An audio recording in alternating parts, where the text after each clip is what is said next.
Hello everyone, नमस्कार, सत श्री अकाल, आदाब। कैसे हैं आप सब? तो उम्मीद है आप ठीक होंगे और आपकी पढ़ाई अच्छी चल रही होगी। तो जैसा कि आप जानते हैं, हमने एक मोस्ट एक्सपेक्टेड प्रॉब्लम्स का एक सीरीज चलाया है।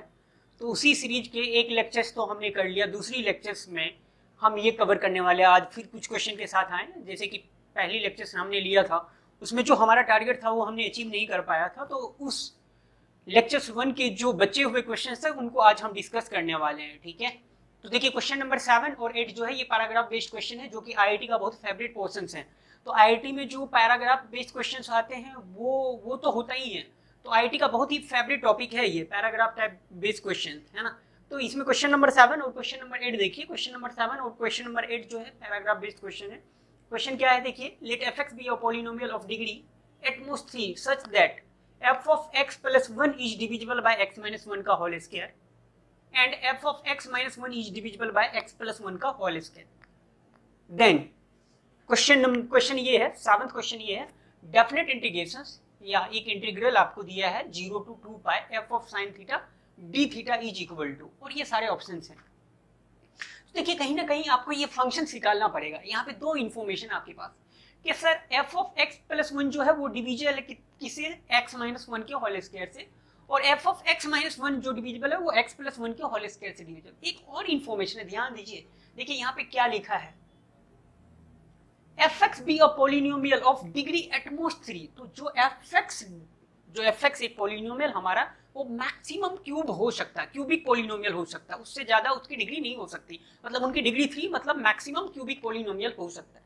तो अब सोचिए यहाँ पे क्वेश्चन को कैसे करें। देखिए कुछ बच्चे ऐसे स्टार्ट करते हैं इस क्वेश्चन को कि sir f of x plus 1 divisible by x minus 1 का होल स्क्वायर है। तो हम कुछ ऐसा लिख लें क्या, f of x plus 1 equal to qx into x minus 1 का होल स्क्वायर। qx अपने आप में एक पोलिनोमियल होगा, है ना। qx अपने आप में पोलिनोमियल होगा, तभी तो x minus 1 के होल स्क्वायर से डिविजिबल होगा। देखिए मैं जो कह रहा हूं आपसे समझिए, f of x प्लस 1 ये डिविजिबल है किससे, x minus 1 के होल स्क्वायर से। तो हमने एक पोलिनोमियल एज्यूम कर लिया qx इंटू x minus 1 का होल स्क्वायर। तो अब देखिए ये f of x प्लस 1 क्या है, x minus 1 के होल स्क्वायर से डिविजिबल है। तो ये एक इंफॉर्मेशन। दूसरी इंफॉर्मेशन यहाँ पे है f of x minus 1 जो है ये क्या है, इसके लिए यहाँ पे एक नई पोलिनोमियल क्रिएट कर लें hx, और ये क्या हो जाएगा x प्लस 1 का होल स्क्वायर। ये इनसे डिविजिबल है। लेकिन सर क्या हम प्रोसीड कैसे करें, अगला टारगेट अपना fx निकालना होगा। लेकिन जब आप चाहते हैं fx निकालना, आप fx निकालोगे, लेकिन आपने एक अननोन क्रिएट कर लिया qx।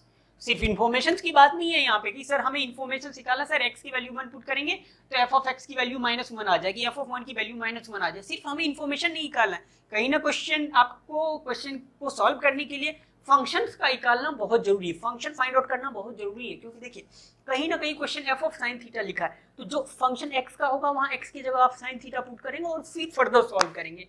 तो इस मेथड से तो आप प्रोसीड करने में थोड़ा टफ लग रहा है, क्योंकि सर अपने आप में fx एक अननोन है, उसके बाद आपने एक नई अननोन क्रिएट कर दिया, है ना। तो यहाँ पे इशू आती है। लेकिन अगर मैं आपको दूसरी तरीका बताऊं, जरा सोचिए, मैं एक दूसरी तरीका आपको बताने वाला हूँ कैसे इसको क्रैक कर सकते। एक बात बताइए, अगर fx प्लस 1 डिविजिबल है किससे, x minus 1 के होल स्क्वायर से, तो हम ये कह सकते हैं क्या, देखिए जरा ध्यान से, अगर हम ये कह रहे हैं कि fx plus 1 is divisible by x minus 1 के होल स्क्वायर से, तो हम ये कह सकते हैं इसका जो डेरिवेटिव है f डैश x जो होगा वो किससे डिविजिबल होगा, f डैश x कहीं ना कहीं डिविजिबल होगा किससे, x2 इंटू x minus 1। मतलब क्या कि f डैश x कहीं ना कहीं x minus 1 से डिविजिबल होगा। सोचिए जरा ध्यान से, अगर fx यहाँ पे देखिए ये कहीं ना कहीं डिविजिबल है इनसे, क्योंकि जब आप इनको डिफरेंशिएट करेंगे तो f डैश x की वैल्यू क्या आ जाएगी, q dash x u into v rule लगाएंगे तो x minus 1 का होल स्क्वायर v में कॉमन आएगा, जब u डैश करेंगे तो 2 टाइम्स दिस वन रिपीट करेगा ये फैक्टर्स। तो आप यहाँ से कह सकते हैं सर f डैश x कहीं ना कहीं x minus 1 से डिविजिबल होगा। ऐसे ही सोचिए, समझ रहे हैं आप, नहीं तो अगर आपको डिफरेंशिएशन आती है u इंटू v लगाइए तो आपको दिख जाएगा x minus 1 एक फैक्टर, अगर आप ऐसे भी एजम्पशन लेते हैं तो हम यहाँ से क्या कह रहे हैं, f डैश x किससे डिविजिबल है, f डैश x यहाँ से मैं ये कह रहा हूँ x minus 1 से डिविजिबल है, ठीक है। तो ये 2 लिखने की जरूरत नहीं है, मैं आपको समझाने के लिए बस ऐसा कह रहा था। अब देखिए अगला क्या है, f of x, f dash x किससे डिविजिबल हो गया, x minus 1 से। दूसरी एक और इंफॉर्मेशन देखिए, f of x minus 1 is divisible by x plus 1 से। यहाँ से अगर आप देखें तो यहाँ से आप कह सकते हैं क्या सर, f डैश x जो डिविजिबल होगा किससे, f dash x is divisible by फिर से x प्लस वन का डिविजिबल, देखिए u इंटू v रूल लगाएंगे तो x प्लस वन एक कॉमन फैक्टर्स आएगा, तो फिर आप कह सकते हैं एफ डैश एक्स कहीं ना कहीं x प्लस वन से डिविजिबल होगा। समझ रहे हैं आप? अब सोचिए, रिवर्स सोचिए, fx एक क्यूबिक पॉलिनोमियल है, fx एक क्यूबिक पॉलिनोमियल, उसका डिफरेंशिएशन के दो फैक्टर्स है x minus one x plus one. तो रिवर्स सोचिए, कहीं ना कहीं सर यहाँ से आप कह सकते हो, क्या कह सकते हो कि f डैश x जो होगा, यहाँ से आप क्या कह सकते हो, f डैश x इनसे डिविजिबल है, तो f डैश x की दो फैक्टर्स है के टाइम्स, क्योंकि अगर आप एक क्यूबिक को डिफरेंशिएट करते हैं तो एक क्वाड्रेटिक क्रिएट हो सकती है और उस क्वाड्रेटिक के दो फैक्टर्स हैं। तो ऑब्वियस ही बात, आप क्या लिखेंगे, एक कांस्टेंट टर्म्स ले लीजिए k into x minus one into x plus one plus c, quadratic यही है। अब देखिए इनके दो फैक्टर्स हो सकते हैं क्या, ये वैल्यू आ गई है ना। तो अगर आपने ये कर लिया तो देखिए यहाँ पे c लिखने की जरूरत नहीं है। क्यों c नहीं लिखेंगे सर, अगर आपने c लिख लिया तो फिर f डैश x के x माइनस वन और x प्लस वन फैक्टर्स होंगे नहीं, तो c यहाँ पे नहीं लिख सकते हो आप, तो c को रिमूव करना पड़ेगा।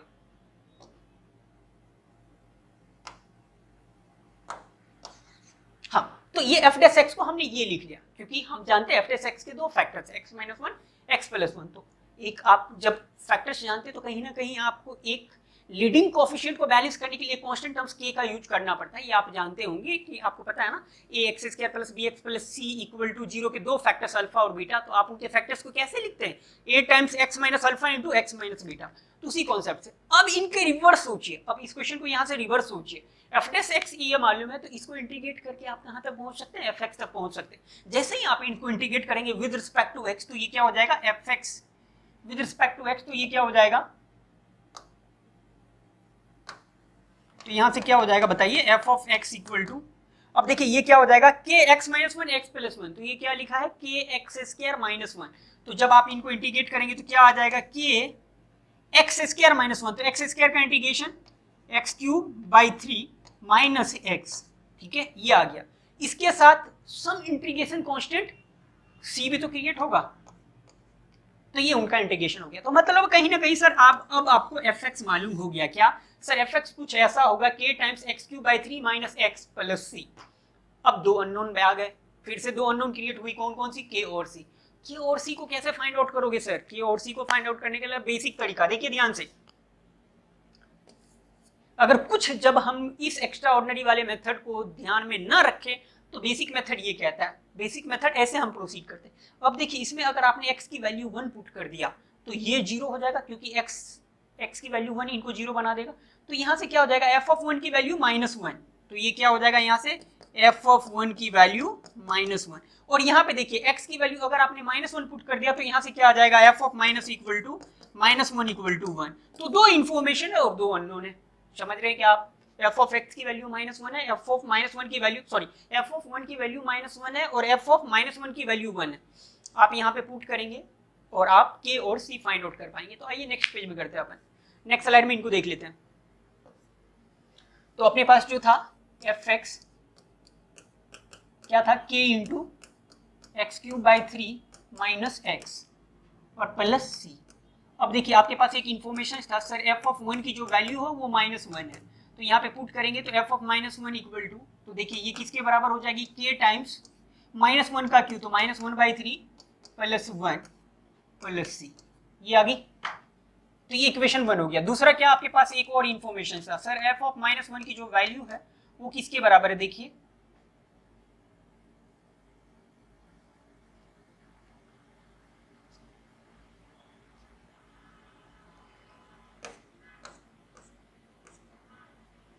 ओके तो देखिए यहाँ पे कहीं ना कहीं आपके पास f ऑफ -1 की वैल्यू 1 थी, तो f ऑफ -1 की वैल्यू 1 थी, तो आपने लिखा -1 की वैल्यू 1, और ये क्या हो जाएगा, x की जगह -1 पुट करेंगे, -1 पुट करेंगे, तो ये क्या हो जाएगा k इंटू यहाँ पे क्या देखिए आपने 1 पुट करा तो वैल्यू -1 आई, तो ये क्या हो 1 का क्यूब, तो ये 1 आ जाएगा और ये हो जाएगा -1। माफ करें यहाँ थोड़ी सी गलती है, इनको सुधार कर ले आप। अब f ऑफ -1 की वैल्यू 1 है, तो ये क्या हो जाएगा k इंटू 1/3 और -1 प्लस c। अब देखिए ये वैल्यू आ गई।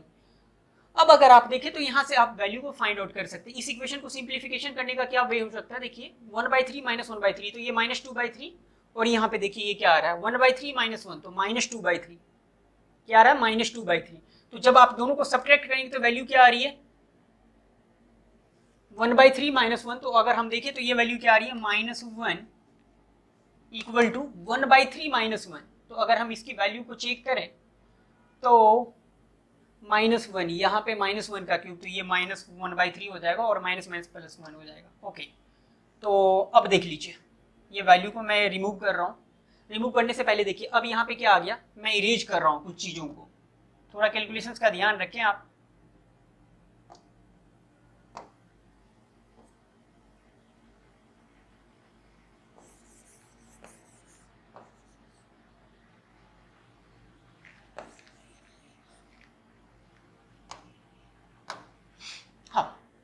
जब आपने x की वैल्यू 1 पुट करा तो यहाँ पे क्या हो जाएगा 1/3 -1, ठीक है, प्लस c। अब जब -1 पुट करेंगे तो ये क्या हो जाएगा k इंटू -1 का क्यों, तो -1/3 और माइनस +1 प्लस c। अब देखिए ध्यान से 1/3 -1, तो ये वैल्यू क्या आ जाएगी -2/3, और यहाँ पे देखिए +2/3। जब ये दोनों इक्वेशन को ऐड करेंगे तो ये सिस्टम तो कैंसिल हो जाएगा और ये 0 हो जाएगा। 0 इक्वल टू क्या हो जाएगा, जब ऐड करेंगे तो +2c, तो c की वैल्यू क्या आ जाएगा 0। c की वैल्यू क्या मिल गया आपको 0। जैसे ही c की वैल्यू 0 मिल गया, किसी एक इक्वेशन में पुट कर दीजिए, k की वैल्यू मिल जाएगी आपको। c की वैल्यू 0 मिला, किसी एक इक्वेशन में पुट करें अपन, तो जैसे कि इस इक्वेशन में हम पुट करने वाले k की वैल्यू निकालने वाले, तो देखिए ये क्या हो जाएगा 1 equal to 2/3 k plus c की वैल्यू 0, तो k की वैल्यू क्या आ जाएगी बताइए 3/2। k की वैल्यू क्या आ जाएगी 3/2, तो आपको k की वैल्यू 3/2 मिल गया। तो देखिए जैसे ही k की वैल्यू 3/2 और c की वैल्यू 0 मिला, तो आप यहाँ से fx लिख सकते हैं। क्या हो जाएगा f ऑफ x की वैल्यू, देखिए 3/2, तो जैसे 3/2 मल्टीप्लाई करेंगे तो 3 से 3 कैंसिल, x³ माइनस क्या हो जाएगा 3x/2 माइनस 3x/2 और c की वैल्यू 0, तो ये क्या हो जाएगा बताइए x³ माइनस 3x/2, क्या हो जाएगा x³ माइनस 3x/2, ये वैल्यू मिल गई आपको, ठीक है।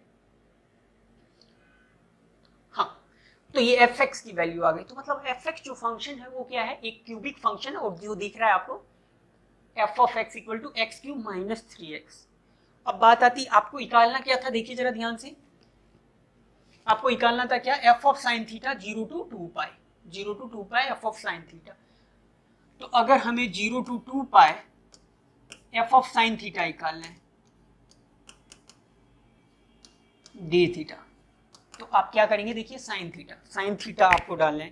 तो हमारा जो फंक्शन है वो क्या है x³ माइनस 3x, तो आप क्या लिखेंगे, देखिए 0 to 2π sine cube theta minus 3 sine theta, ठीक है, x³ माइनस 3x, ठीक है। तो देखिए ये अपॉन 2d थीटा, इस इंटीग्रल की वैल्यू निकालनी है। तो देखिए इस इंटीग्रल की वैल्यू निकालने के लिए तो आप i की वैल्यू यहाँ पे रखेंगे और ये क्या हो जाएगा 1/2 बाहर लेंगे 0 to 2π, और ये क्या हो जाएगा sign cube theta minus 3 sine theta, और ये क्या है d थीटा। अच्छा, आपको पता है क्या साइन 3 थीटा की वैल्यू जो होती है 3 साइन थीटा, साइन 3 थीटा की वैल्यू क्या होती है 3 sine theta sine cube theta. तो अगर इसकी वैल्यू निकालें आप तो ये कैसे आएंगे, ये कैसे निकालेंगे आप, तो देखिए कहीं ना कहीं यहाँ पे अब कौन सी रूल लगेगी, आपको प्रॉपर्टी मालूम होगा। प्रॉपर्टी क्या कौन सी मालूम है, अगर आप देखिए x की जगह 0 + 2π - x डालेंगे तो ये वैल्यू क्या आ जाएगी साइन 2π - x, तो ये माइनस विद ये माइनस। तो समझिएगा जरा ध्यान से, i की वैल्यू को हम किंग प्रॉपर्टी लगाने वाले, जहाँ पे जानते हैं आप f ऑफ x की जगह हम रिप्लेस कर सकते हैं अपर लिमिट माइनस x। कौन सी प्रॉपर्टी, f ऑफ x की जगह इसको हम क्या लिख सकते हैं f ऑफ 2π - x, ठीक है। इस प्रॉपर्टी का यूज करने वाले डेफिनेट इंटीग्रेशंस में ये प्रॉपर्टी पढ़ाई जाती है। तो देखिए अगर आपने इस प्रॉपर्टी का यूज करा तो i की वैल्यू क्या आ जाएगी 1/2 और 0 to 2π, और ये क्या बन जाएगा ध्यान से देखिए साइन 2π - थीटा, x की जगह 2π - x, तो सॉरी ये थीटा नहीं है ये x हो चुका है, अच्छा थीटा है, थीटा के रिस्पेक्ट में करना है ना, ठीक है। अब देखिए ये प्रॉपर्टी का यूज करेंगे तो यहाँ से क्या हो जाएगा sine 2π - theta, sine 2π - theta minus sine theta होता है क्योंकि फोर्थ क्वाड्रेंट में साइन निगेटिव होता है, तो ये क्या हो जाएगा negative of sine cube theta, और ये क्या हो जाएगा plus 3 sine theta d theta, ठीक है। अब देखिए आप दोनों इक्वेशन, दोनों i की वैल्यू है, दोनों i को ऐड कर दीजिए, तो 2y की वैल्यू क्या आ जाएगी, देखिए जैसे ही ऐड करेंगे तो विद नेगेटिव साइन के साथ ये बाहर आ गया, तो आंसर क्या होने वाला है 0। तो i की वैल्यू यहाँ से आप कह सकते हैं i इक्वल टू 0। तो राइट आंसर क्या हो जाएगा इस क्वेश्चन का, i इक्वल टू 0। तो देखिए ध्यान से i equal to 0, option D जो है वो करेक्ट है इंसान, ऑप्शन से डी क्या हो जाएगा, करेक्ट हो जाएगा। ठीक है, अब इस पैराग्राफ पे दो क्वेश्चन थे, क्वेश्चन नंबर 7 और क्वेश्चन नंबर 8। देखिए क्वेश्चन नंबर 8 क्या कह रहा है, क्वेश्चन नंबर 8 क्या कह रहा है, if integration of f of x 1/3 minus 3/x square whole to the power 1/3 dx is equal to. तो ऑब्वियसली बात है, अब आपको fx पता है तो कोई दिक्कत नहीं है, fx पता है तो देखिए fx क्या है अपने पास,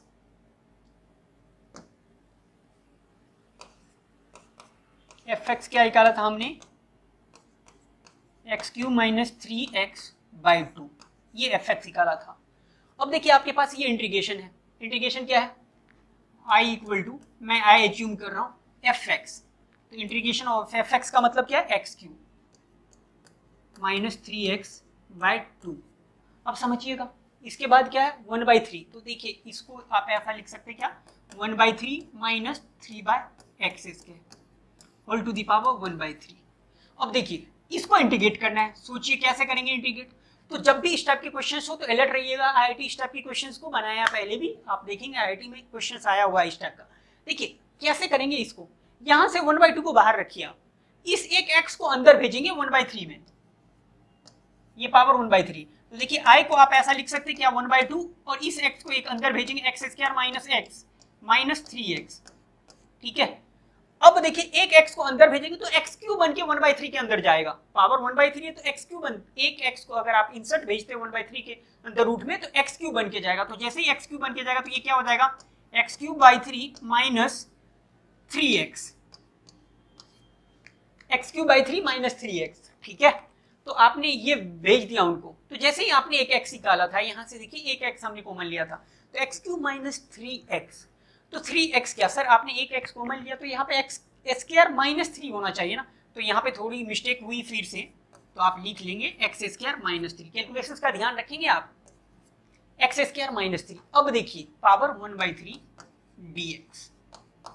अब क्या करेंगे, अब देखिए क्वेश्चन सेट है, इसको p डालिए तो ये dp क्रिएट हो रहा है, कैसे, x³/3 माइनस 3x का डिफरेंशिएशन पता है क्या आपको, 3x²/3, तो x² माइनस 3 सेट हो गया क्या, आप इनको p डालेंगे तो ये dp बन गया। तो आंसर क्या आ जाएगा, देखिए हमने इनको p पुट किया तो ये क्या हो जाएगा 1/2 इंटीग्रेशन ऑफ p की पावर 1/3 dp। इसको इंटीग्रेट कर लीजिए, एक लीनियर है तो लीनियर का इंटीग्रेशन क्या होता है, i इक्वल टू p की पावर 1/3 का इंटीग्रेशन क्या हो जाएगा 1/2 इंटू p की पावर 1/3 प्लस 1 अपॉन 1 प्लस 1/3। ठीक है, ये इंटीग्रेशन हो जाएगा, आप वैल्यू पुट कर देंगे तो देखिएगा p की वैल्यू क्या पुट करेंगे, x³/3 माइनस 3x। तो आंसर्स जो भी है 3 + 1 4/2, तो ये क्या हो जाएगा 3/8 इंटू p की पावर 4/3 प्लस c। अब p क्या अपना x³/3 माइनस 3x, तो देखिए क्या क्या दिख रहा है आपको 3/8, ऑप्शन सी क्या हो जाएगा, करेक्ट आंसर हो जाएगा इस क्वेश्चन का। ठीक है, तो यहाँ पे ध्यान रखें, यहाँ पे थोड़ा ट्विस्ट था इस क्वेश्चन में, कैसे सेट करना था इसको, इसके इंटीग्रेशंस को कैसे फिनिश करेंगे अपन। एक x हमने उठाया, उसको 1/3 अंदर, ये जो क्यूब, ये जो रूट है क्या है, ये फंक्शन की पावर 1/3 इसके अंदर जब हम भेजेंगे तो उससे क्या हो जाएगा, अगर हम उनको p डाला तो ये dp में कन्वर्ट हो जाएगा, उससे क्या होगा, ये सेट हो जाएगा क्वेश्चन। ऐसे क्वेश्चन क्या है IIT JEE में भी आए हुए हैं, तो आप इनका अलर्ट रहें, इन चीजों का ध्यान रखें। चलिए अब आगे देखते हैं नेक्स्ट क्वेश्चन क्या है अपने पास।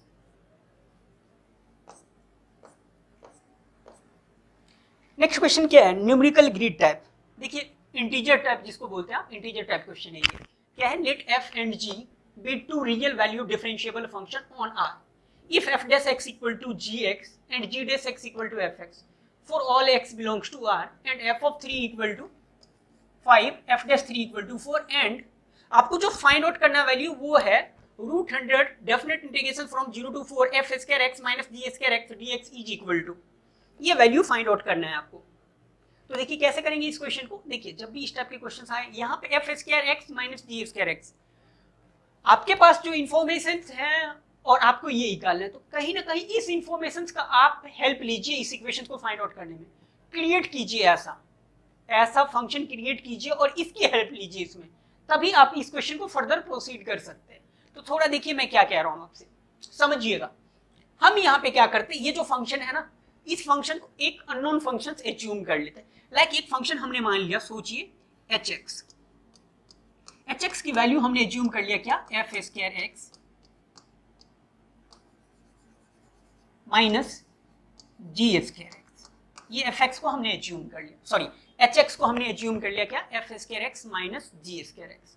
अब देखिए अगर हम इनको डिफरेंशिएट करेंगे तो क्या आ जाएगा, h डैश x क्या आ जाएगा, सोचिए एफ स्क्वायर एक्स। तो अगर आपने चेन रूल से इनको इंटीग्रेट किया तो क्या हो जाएगा, 2 into f of x into f dash x minus क्या हो जाएगा, 2 into g of x into g dash x. ठीक है, अब देखिए ये एफ डैश एक्स कहीं ना कहीं एक इंफॉर्मेशन था आपके पास, एफ डैश एक्स की जो वैल्यू है ना सर वो जी एक्स के बराबर है। तो 2 इंटू एफ एक्स और एफ डैश एक्स की वैल्यू जी एक्स है, तो एफ डैश एक्स की जगह हमने जी एक्स रिप्लेस कर दिया और माइनस 2 इंटू जी एक्स, और यहां देखिए जी डैश एक्स की वैल्यू जो है एफ एक्स है। अब देखिए ये कैंसिल हो गया और ये जीरो हो गई, तो यहां से क्या पता चला, f h dash x equal to zero, value of all x belongs to R. मतलब क्या सर, एक्स की कोई भी वैल्यू ले लो आप, एच डैश एक्स की वैल्यू जीरो होने वाला है। क्या होने वाला है, x की कोई भी वैल्यू ले लो आप सर, h डैश x की वैल्यू जीरो आने वाला है किसी भी r के लिए। इनका मतलब क्या, अगर किसी फंक्शन का x बिलोंग्स टू r में डिफरेंशिएशन जीरो होता है, इनका मतलब वो क्या है, वो फंक्शन एक कांस्टेंट फंक्शन होता है, क्योंकि आप जानते हैं कांस्टेंट फंक्शन का डिफरेंशिएशन क्या होता है, जीरो होता है। तो h डैश x एक क्या हो गया, कांस्टेंट फंक्शन, यहाँ से h डैश x क्या हो जाएगा, कांस्टेंट फंक्शन। अब सोचिए कांस्टेंट फंक्शन जो होते हैं वो x से इंडिपेंडेंट होते हैं, कांस्टेंट फंक्शन जो होते हैं वो x से इंडिपेंडेंट होते हैं। अगर आपको उस कांस्टेंट फंक्शन की वैल्यू निकालनी, किसी भी x पे उनकी वैल्यू आपको मालूम है, बस वही ले लीजिए, क्योंकि कांस्टेंट फंक्शन क्या होता है, parallel to x axis curve होती है, किसी भी x के लिए उनकी वैल्यू सेम होती है। तो यहां से आप कह सकते हैं क्या, hx is a constant function. Sir यहाँ क्या कांस्टेंट फंक्शन कहने से काम चल जाएगा क्या, हमें तो इनकी वैल्यू निकालनी पड़ेगी, तभी तो हम फर्दर प्रोसीड कर सकते हैं इस क्वेश्चन को। अब हमें वो hx जो है उस फंक्शन को निकालना पड़ेगा। तो आइए देखते हैं उनकी हेल्प कैसे निकालेंगे। एक इंफॉर्मेशन हमारे पास f3 और f डैश 3, तो आइए इनकी हेल्प से हम निकालने की कोशिश करेंगे फंक्शन को। तो देखिए हमारा जो hx था, hx जो हमने फंक्शन एज्यूम किया था वो क्या एज्यूम किया था, f स्क्वायर x माइनस जी स्क्वायर x, है ना, hx हमने फंक्शन एज्यूम किया था। अब हम h ऑफ 3 निकाल लें, सोचिए h ऑफ 3 निकाल लें, hx एक कांस्टेंट फंक्शन है, तो ये क्या हो जाएगा, f स्क्वायर 3 माइनस जी स्क्वायर 3। ठीक है, अब देखिए एक बात तो है f स्क्वायर 3, एक बात बताइए f स्क्वायर 3, तो f स्क्वायर 3 को हम क्या लिख सकते हैं, देखिए ध्यान से, f स्क्वायर 3 तो हमें मालूम है, f ऑफ 3 की वैल्यू मालूम है 5, तो f स्क्वायर 3 की वैल्यू क्या हो जाएगा, 5 का होल स्क्वायर माइनस जी स्क्वायर 3, तो जी स्क्वायर 3 मालूम नहीं है हमें, ध्यान दीजिएगा यहाँ पे जी स्क्वायर 3 हमें मालूम नहीं है।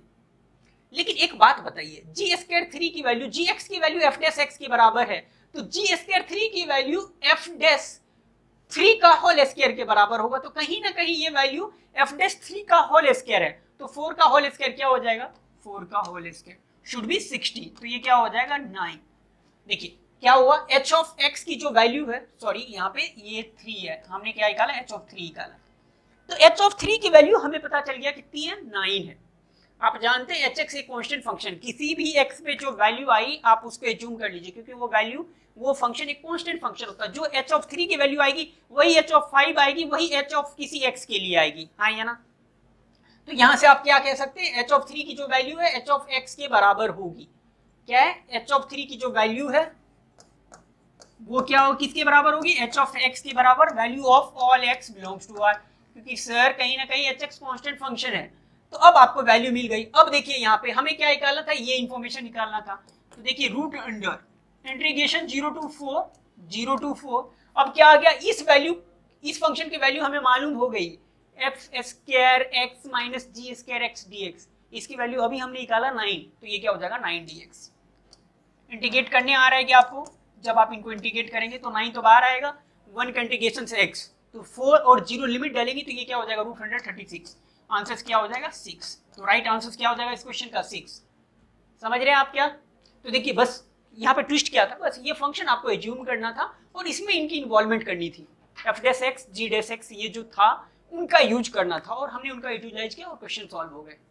चलिए आगे बढ़ते हैं नेक्स्ट क्वेश्चन की तरफ। नेक्स्ट क्वेश्चन क्या है देखिए, find the number of integer in the range of the function, find the number of integer in the range of the function f of theta equal to 6 by sin theta minus cos theta, cos theta to sin theta 1 plus x cos theta plus 1 plus x sin theta dx। समझिएगा जरा ध्यान से, theta की involvement तो है लेकिन कहीं ना कहीं थीटा एक कांस्टेंट है क्योंकि इंटीग्रेशन x के रिस्पेक्ट में हो रहा है और थीटा बिलोंग्स टू -π/4 टू π/4। देखिए कैसे करेंगे इस क्वेश्चन को, तो पहले कुछ नहीं करते, अपन इंटीग्रेट कर लेते हैं, इंटीग्रेट करेंगे। लेकिन देखिए कहीं ना कहीं साइन थीटा और कॉस थीटा की इन्वॉल्वमेंट है, साइन थीटा और कॉस थीटा की इन्वॉल्वमेंट है। आप साइन थीटा कॉस थीटा अगर आपको निकालना है, साइन थीटा कॉस थीटा की इन्वॉल्वमेंट है, तो मुझे लगता है साइन थीटा कॉस थीटा को अगर आप सॉल्यूशंस के दौरान ढोते हैं तो उसे ढोने के बजाय आप उसको साइन थीटा को एस एज्यूम कर लीजिए, कॉस थीटा को सी एज्यूम कर लीजिए। उससे क्या होगा, आपकी कैलकुलेशन थोड़ी सिंपल रहेगी। ठीक है, तो मैं पहले मेंशन कर देता हूँ यहाँ पे ताकि बाद में आपको प्रॉब्लम ना हो कि साइन थीटा की वैल्यू को हमने एस एज्यूम कर लिया और कॉस थीटा की वैल्यू को सी एज्यूम कर लिया है। ठीक है, आइए अब क्वेश्चन को सॉल्व करते हैं।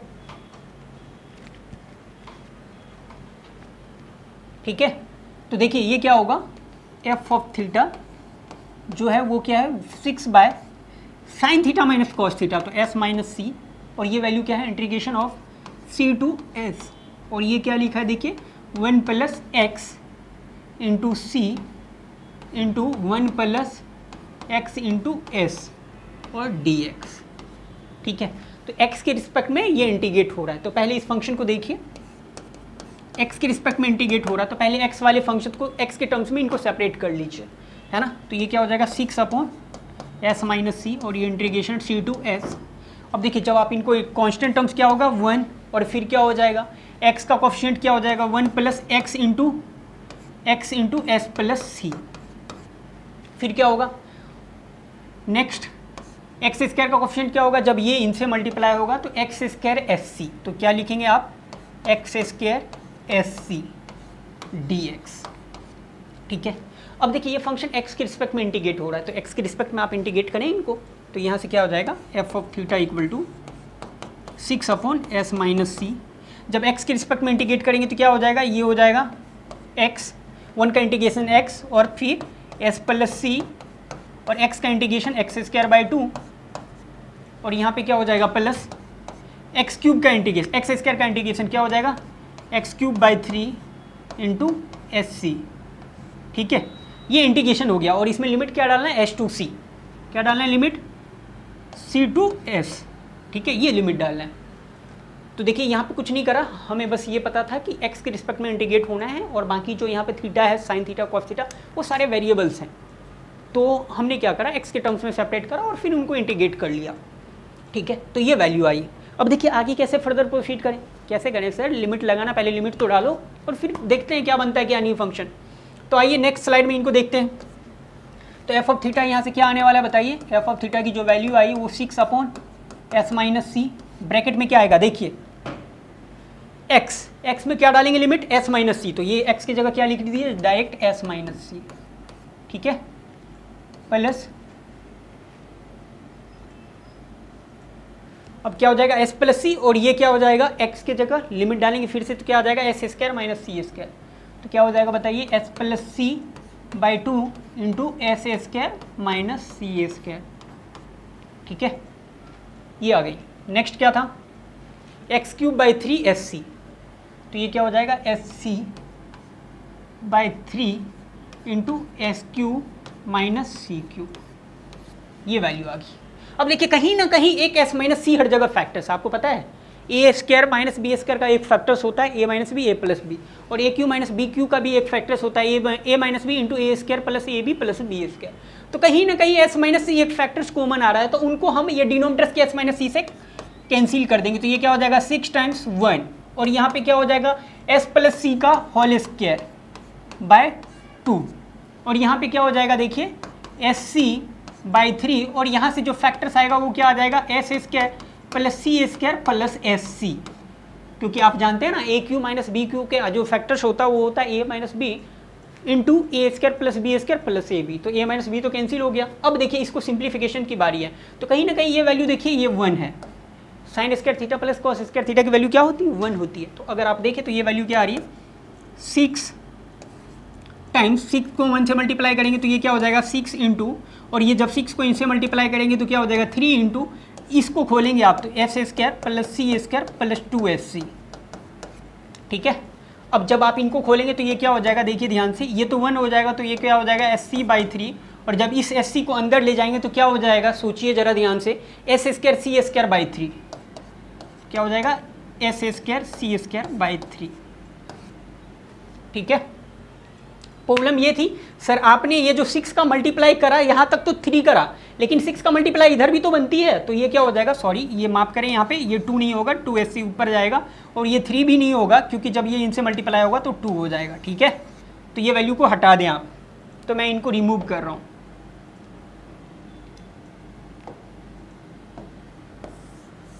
कैलकुलेशन के लिए अलर्ट रहिएगा।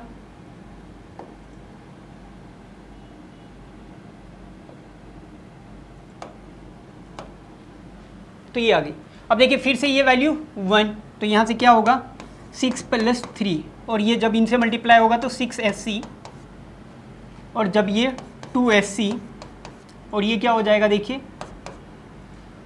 ये क्या है 2S square C square 2 sine square theta into cos square theta. कहीं इनको ये लिख सकते हैं हम क्या, सोचिए जरा ध्यान से, 2 इंटू साइन 2 थीटा का होल स्क्वायर बाई 4।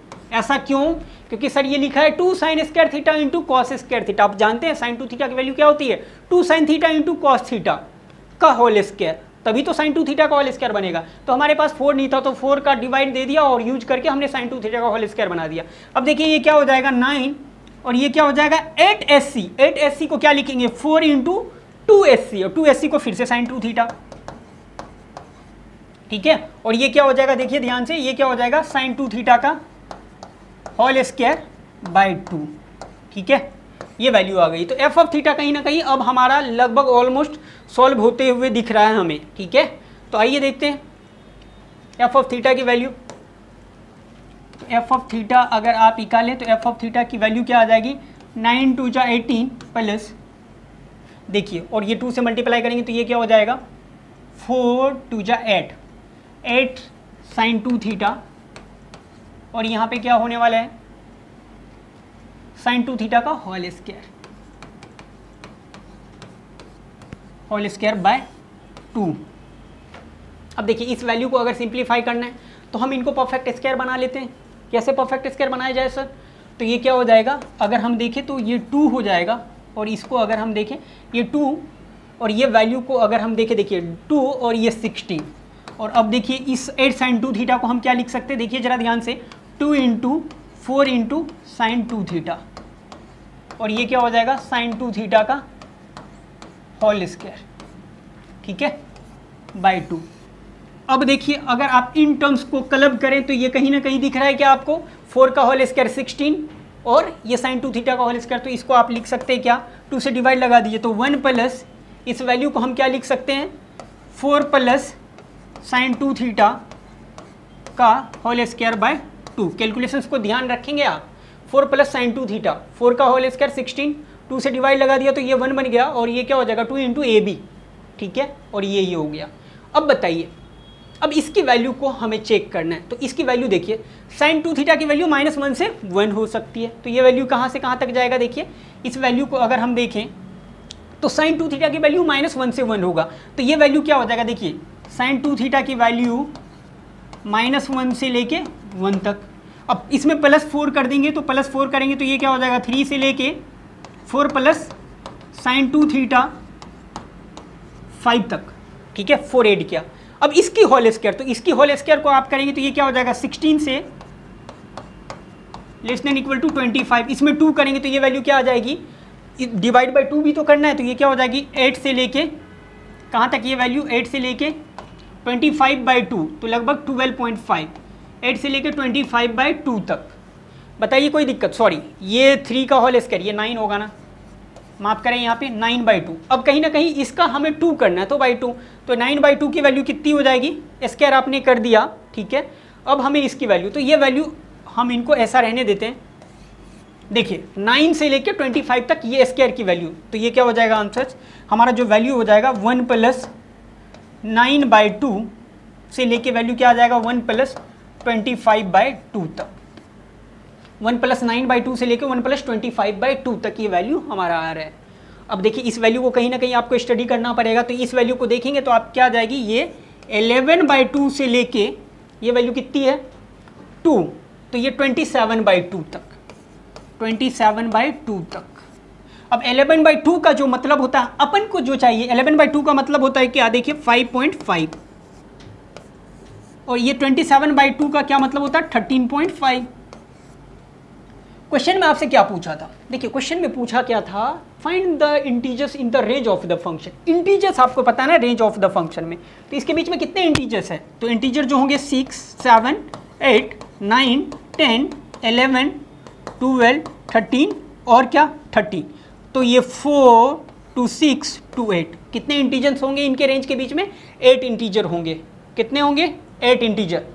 तो आप यहाँ से आंसर्स कह सकते हैं सर इसके रेंज के बीच में जो है 8 इंटीजर अवेलेबल होंगे, ठीक है। तो राइट आंसर्स क्या हो जाएगा इस क्वेश्चन का 8।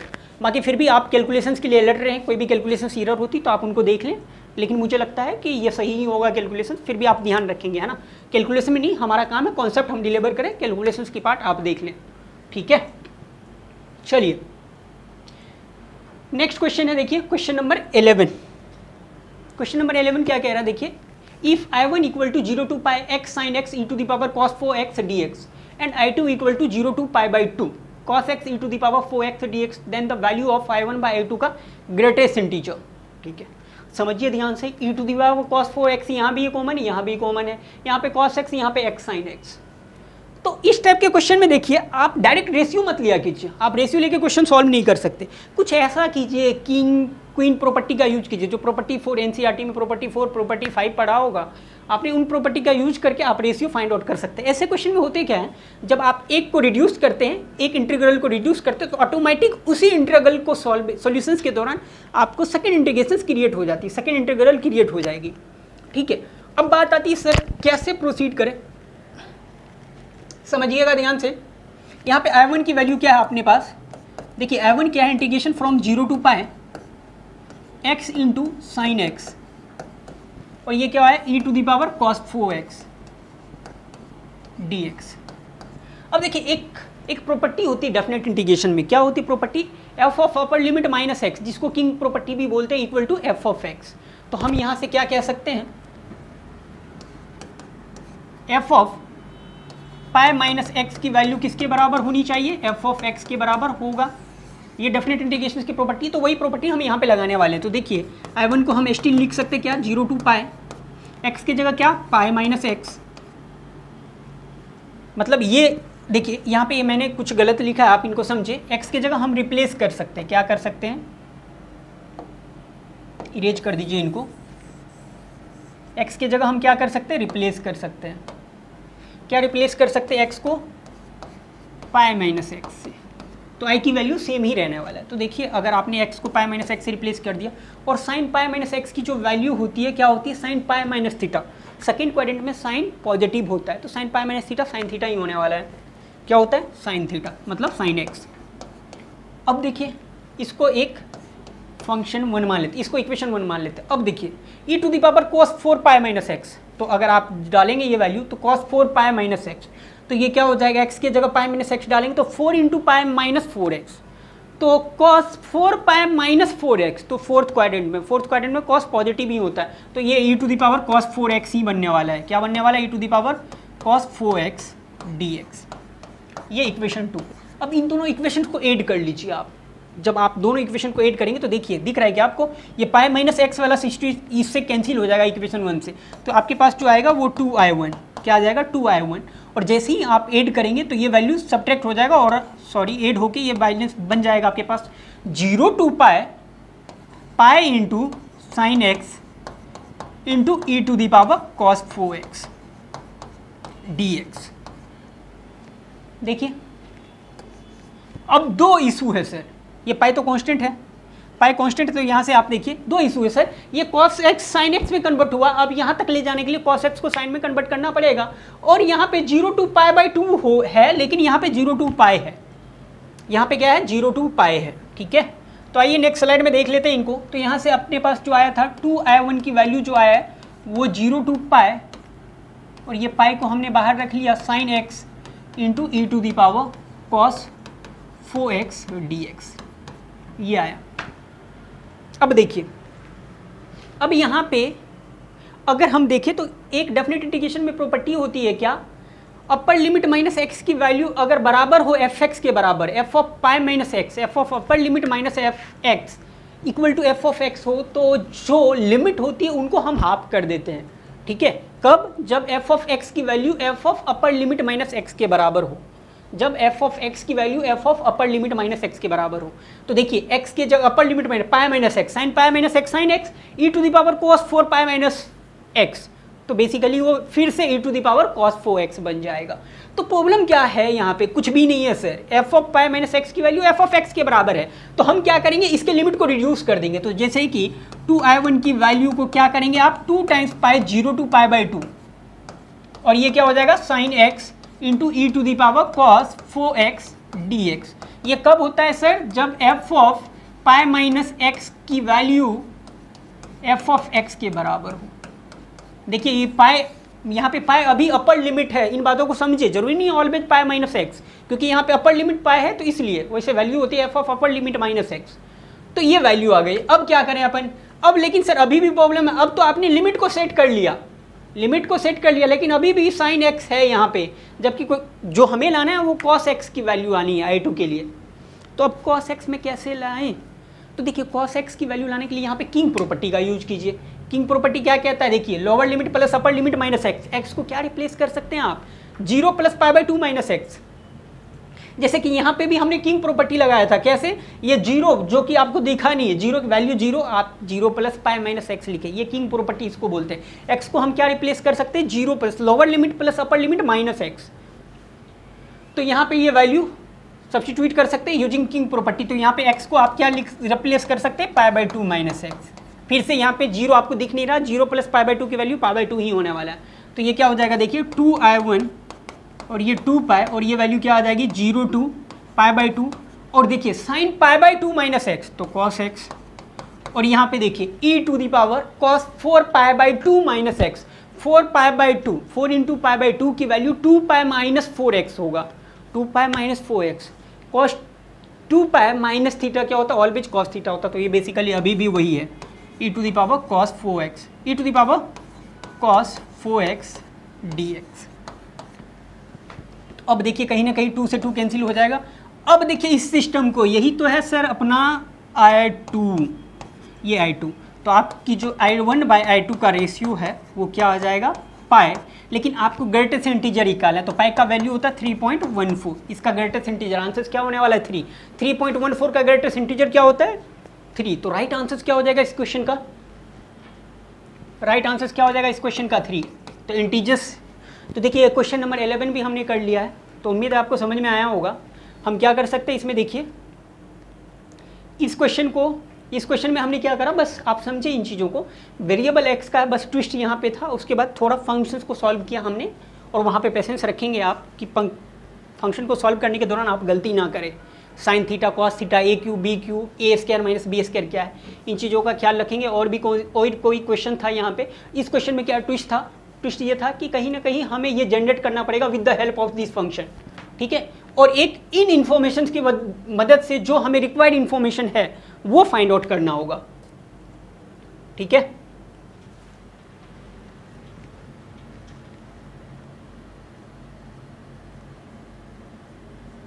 तो ये लास्ट क्वेश्चन था अपना, तो इस लेक्चर्स को हम यहीं तक स्टॉप करते हैं।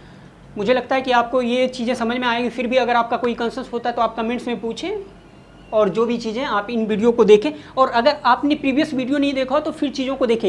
इसके पहले जो हमने पहली लेक्चर्स बनाया था उस लेक्चर्स के 2 पार्ट हैं, तो ये दूसरी पार्ट है। पहला पार्ट आप देख लें, एडुफंडे के यूट्यूब चैनल पे जाए, वहाँ पे पहला पार्ट आपको अपलोड मिलेगा, तो वहाँ से आप पहली पार्ट देख लेंगे और फिर दूसरी पार्ट को देखेंगे, और नेक्स्ट वीडियो भी हम थर्ड लेक्चर्स या आप कह सकते हैं सेकेंड लेक्चर्स हम बहुत जल्दी ही अपलोड करेंगे। तो उम्मीद है आपको समझ में आया हो। Thank you.